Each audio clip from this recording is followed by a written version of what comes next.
Hey, welcome to another episode of Cyberside Chat. I'm your host, Jess Coburn, and with me today I have Manish Hirapara. Manish, can you talk a little bit about yourself and what you do? Sure. Happy to be here, Jess, and thanks for having me on. My background is primarily in e-commerce and digital marketing, digital technology. I'm the CEO of a software and marketing firm based in South Florida called Peak Activity, and our goal is to help our business partners really use digital techniques, whether it's e-commerce, better web experiences, better technology, really change the game of their business and use those techniques and skills and technologies to really advance their business so they can ride the coattails of the Facebooks or the Amazons of the world that are really changing our business models as we speak. And what we're trying to do is bring those learnings that companies like Facebook and Amazon have created and bring those to the masses and bring those to business owners that are looking for a competitive advantage. Nice. And you've been doing this for a while. You've got a pretty strong background. I know you had mentioned at one point that you had started at Office Depot and kind of got your start there. I did, yeah. I actually started very early in my career as a software developer and working on their e-commerce platform. We helped build what still is today a top 10 online retailer. When I left Office Depot about 5 years ago and started this company, they were doing over $7 billion in transactions online. So really uh, enterprise scale, worldwide operations. There's some significant things you can do in e-commerce. And what I chose to do was would take a lot of that experience at a large enterprise grade organization and kind of distill it down, understand what the best practices were, and bring those to our business partners. Nice. Now, at Peak Activity, you've got a large workforce, and like the rest of the world, you were hit pretty quickly and unexpectedly by everything that was going on with COVID-19. How has Peak Activity adjusted? Well, the good news for us has been we were already ready for remote work. We have employees worldwide. We already use tools like Slack and Google Meet is our preferred video conferencing solution. So we already had some of those pieces in place. But just like everybody else, we had to understand, digest what was going on, and really make sure from a human resources perspective, we were doing the right things for our employees. Uh, you know, being a digital first company, we pride ourselves and already have been ready for that. So we haven't had to adjust too much. We do have an office that is for the moment closed, and we are kind of working a little bit more remotely.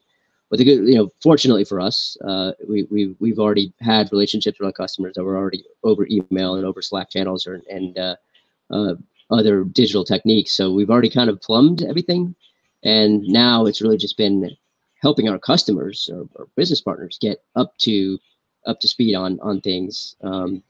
Working through challenges in communication, working through how do you effectively run projects completely remote. So it's been a transition for us to make sure that we can keep up with the pace of which this change has happened. Good. Now, throughout the US, a lot of states are starting to come out of lockdown and businesses are starting to go back to work. Here in Florida, with the exception of South Florida, we're seeing, pardon me, we're seeing a lot of that open up. How do you think businesses need to adjust as we're coming out of the lockdown? It's been a really interesting challenge for us with our customers. We've actually created some new techniques and published actually a website on this product that we've created around low touch commerce. And we do work with a number of customers that are in retail, for example. Retail that may have been non-essential has been shut for a month and a half, and unfortunately, that means revenues are declining, and you're not seeing any traffic at all. What we've really said to our customers is, look, think through ways that e-commerce can help. Think through ways that calendar and appointment setting online can help. Think about using live chat or live streaming tools to engage with your workforce. So don't just think that you've got to necessarily have everything locked down, but also think through how to advance it as quickly as you can with using digital tools. So let's dive into that a little bit, right? Because a lot of the customers you work with aren't traditional e-commerce companies in the sense of, that you would go to Amazon and maybe buy their products. In some cases Right. you do, but generally you don't. So for those businesses, this has been a extremely difficult transition, right? And you It has touched on been. that concept of low touch commerce. How are these businesses adopting that? Can you give some examples?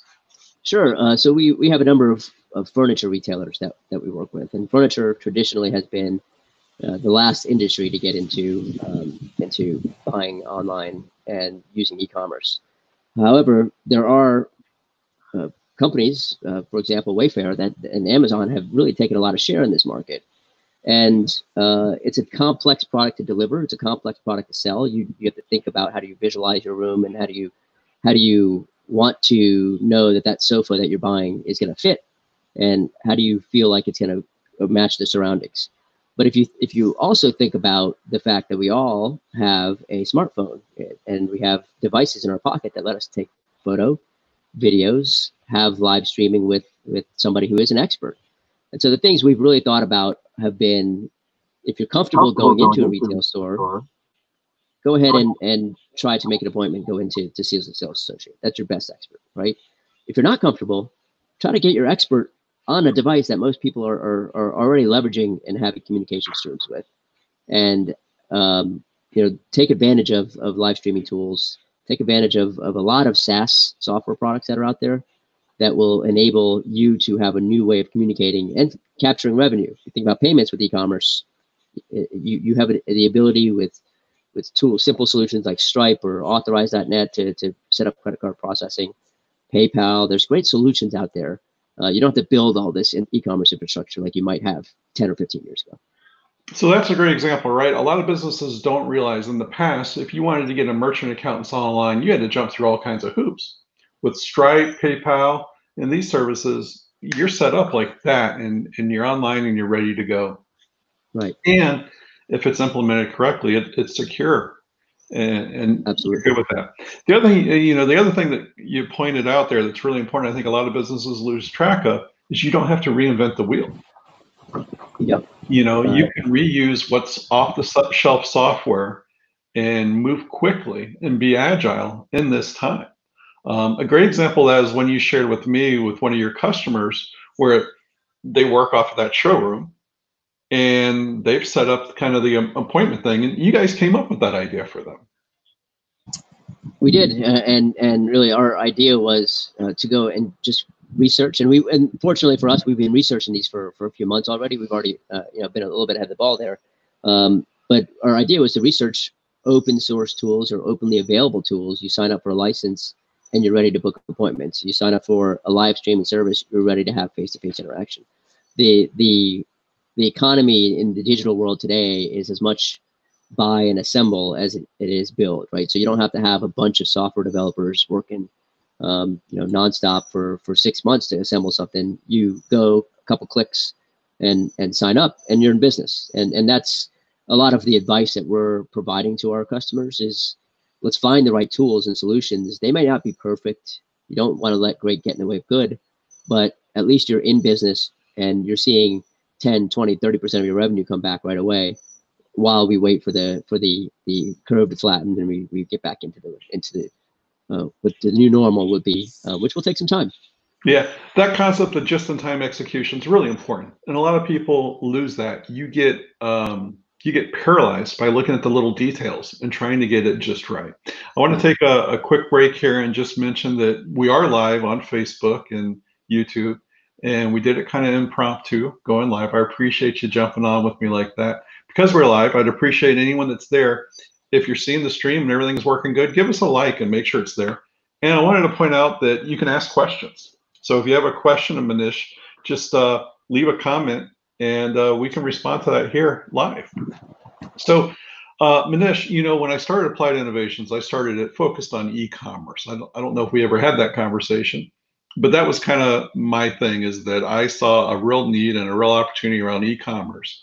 A long time ago, I wrote a shopping cart in Perl of all languages, but at the time of the web, in the early days, in the early 90s, that was the go-to for web development. a lot of e-commerce vendors have kind of been at the mercy of Amazon. They've kind of accepted that, hey, that's where the eyeballs are, and I have to go to Amazon. But we've seen a big pivot lately, right?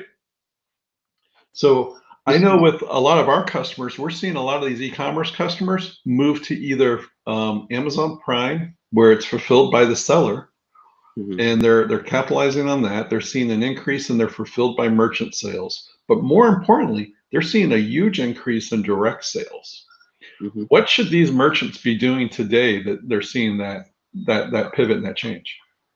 I think the first thing I would say for that would be to get in the game, right? It's not a matter of thinking about it from a physical retail standpoint anymore, where you've just got to set up location or shop, and that's the only place you're going to sell. There's lots of places to sell. Most companies aren't even thinking about international buyers. They're not thinking about new audiences that you can reach. So if you want to really expand your reach, get in the game. Figure out if you're comfortable with Amazon. Amazon is a formidable competitor to a lot of people, and they do leverage their data, and they do try to cut people out. So you've got to be careful, but get in the game. There's very, very simple ways to start selling on Amazon. There's very simple ways to start selling on Walmart. There's also ways to open up your own storefront and drive your own consumer traffic. And a lot of that has to do with knowing your consumer and your products, specifically in e-commerce, and knowing how you're going to deliver the products. It's not just a physical good world anymore either. Ebooks, audio, there's a lot of new ways to monetize revenue and do business that is not your traditional I'm selling a physical product, but services and things of that nature that are really just once you educate yourself on what can be done and how to do it, you have to try. It's a test and learn strategy. It's not a one size fits all. The online world is vast. There's no end to it. And there's always new constant innovations that are coming out. So the idea that you build it once and then it's there for 5 or 10 years isn't how it is. It should be do it for a week, get the data. And the beautiful thing is you get data back very, very quickly, see what the data say, and then move on to the next one. Keep pivoting and keep adjusting. So it's a new world from that perspective, but you've got to start somewhere. And you may be staring up at the mountain saying, I need to be online, and it feels like it's all the way at the top there. Just start walking, just start hiking the trail, and all of a sudden you'll find there's a clear pathway for your business. And every business has an opportunity in the digital world and the online world. Yeah, I think a lot of businesses, because they were taken by surprise, they didn't realize that they did have that opportunity and they were able to execute on it. We've seen a pivot with, well, let's look at restaurants, for example. Almost every restaurant now is available for delivery by using either their own delivery team or one of these services. They've got curbside pickup like crazy. And I know Friday we went and we ordered curbside pickup. There was probably 15 people coming and going in the time that we were there. So those businesses are starting to pivot and change. Now, granted, it's not the same business that it was, but it's changing. How have you seen other businesses pivot or change that you can think of? Yeah, I think this is an interesting time because it really tests the mettle of everybody's entrepreneurship and entrepreneurial abilities. And we've watched it very closely because the ones that are the most entrepreneurial are the ones that are making out really well in this unfortunate time. And what we've seen is you've got to think through that the old ways of doing business are just not present at the moment. And you've got to find new ways of getting your means of production, whether it's a restaurant or if you're a B2B manufacturer of cosmetics and skincare products, you've got to pivot to hand sanitizers and get those out on the internet, right? No longer are you just waiting for a boutique mall-based operator to reopen so that you can move your goods, right? So you've got to think through how can you be entrepreneurial in these times? And we all know, look, it's a time that we're all trying to get through together. Not every dollar is going to come back, but if you can get 25 or 50 cents on the dollar back to your business, that extends your lifeline so long as long as you can to get business back to what the new normal will be. And then keep in mind, the new normal is not an instant return. and consumer behaviors that are being reinforced now. Your example of the restaurant, the curbside pickup, they're here to stay. We worked on creating we work with the largest alcohol and beverage provider in the country, and we worked on creating an opportunity for them to have mobile solutions to do things like pickup and even delivery. And those are trends that have been coming for a long time, and they're here to stay. What this has done is accelerated the adoption of those trends.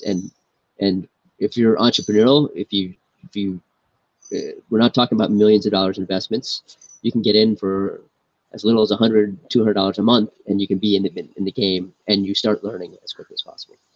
It's amazing, right? That for such a low entry point, you really just have to be willing to hustle to make it happen. Right. So, and it's a beautiful thing. A lot of businesses are, oh my God, business has changed. I don't know what to do. I'm going to go to sleep, and maybe when I wake up tomorrow, it's better. And those are the businesses that aren't going to be here when this is all said and done. It's the ones that move and pivot quickly. One of the things I've noticed, and I'm curious if you've seen it too with your own experience, this concept of video chat and using Zoom and Teams and Google Meet and these services. Early on, it was something that a lot of people, especially business owners, leaders, CEOs, were against. They didn't want to do that. They wanted to meet face to face. But I'm finding over the last 2 months that they're more comfortable with it. When you would jump on a Zoom meeting, it would take 15 minutes to get everybody to figure out how to turn on their camera and turn off their microphone. Everybody's in like this now. I think that's a change that we're going to see for the future. It's definitely going to stick. I have a first grader, and he's on with his classroom every day on Google Classroom or Google Hangouts.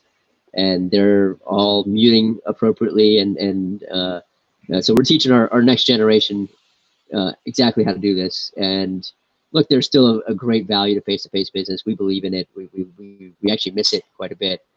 But you're right. What this has done is it feels like, for us at least, it's brought the humanity back to the equation. No longer are we getting dressed up and going to formal meetings, but we're really talking about the content and the subject matter of what needs to be discussed, and we're going straight to it. And definitely would agree with you, Jess, there that this has been as much of a learning experience, and we relish in it because we see new things happening, and it's creating new creative processes and juices that are quite frankly a little bit overdue, right? So it's great to see people who may have been against it, people who may have been worried about the security and the risks to their business, now saying, look, I've got to get into this business, and I've got to embrace it. And change is hard for a lot of people, but this is one of those things where change is sometimes forced and prescribed, and I'm glad to see it, for one. So am I, Manish. It's been exciting. There's always the saying that there's opportunity in disaster, and you need to look for it. And I'm excited to see how people are grasping that opportunity, how companies like Peak Activity are doing it, and how they're empowering their customers to also do it. And that's a big part of what we're about here at Applied Innovations too, right? Is we want to look at technology and how these businesses can leverage technology to move their business forward. And at Peak Activity, it's the same. I know we're running out of time here and getting to the top of the hour, but I wanted to see if there was anything you thought we missed or that you'd like to discuss. Yeah, I think I love the Cyberside chat concept, Jess, because there's no one, and this is an unprecedented time for business leaders. There's no manual for CEOs or business owners on how to lead through a pandemic or really just a market that's cratered as quickly as it has. And I feel like we are all learning and adapting every day, and that's one of the biggest strengths that we have as humans, is we adapt to change, we embrace new things as much as we can. And I would just say technology, digital, marketing, they're all just components of a classic org chart. They're all things that you should have been working through and thinking about, and you've got people probably in your organization, or you've got businesses like yours and mine that are here to help guide and shepherd the new world into where it's going. And I think it's one of those things where, as a business owner, don't hesitate to reach out for help. And for me, I've embraced that. We're trying to find new partners and new ways of inventing things like we have with low touch commerce to say, look, we just need to find a tool and let's go find it. And I think that's the entrepreneur, and as you said, hustle of what we're all trying to do, but don't try to do it in an uneducated or unguided way. So I really appreciate you putting this Cyberside chat series together. Well, thanks Because for that. I know for me, from the finance standpoint, these are the things that we're looking for experts on how do we navigate the finances of what's going on. So I do appreciate that, Jess. Absolutely. Yeah. So we've got another one coming on, I believe, Monday, where we're going to talk on that actual topic of finance and what you can do around your 401k and seizing the opportunity within the market. So I like that you pointed out that it's important to partner and look for help right now. That's really key, I think. And a lot of businesses think that they're in it alone, especially business leaders and CEOs. I'm in it alone. It's me by myself.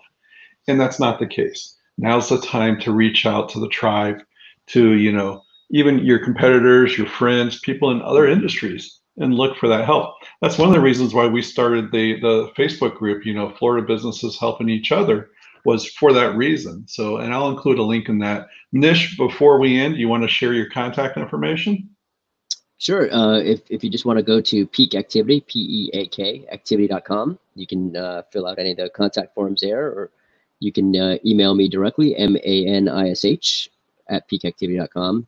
And happy to be found on social, LinkedIn, or anywhere that makes sense.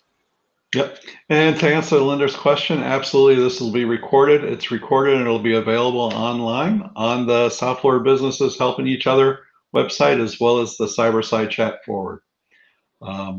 Appreciate the feedback. Natalie, can't wait to get you that 401k information. You even know the guy that's going to be doing it for us. It's going to be Robert. Manish, thanks again for taking the time. We're going to end it here, but I've got your contact information on the closing slide, and we'll leave that up for a couple of minutes. All right, thanks, Jess.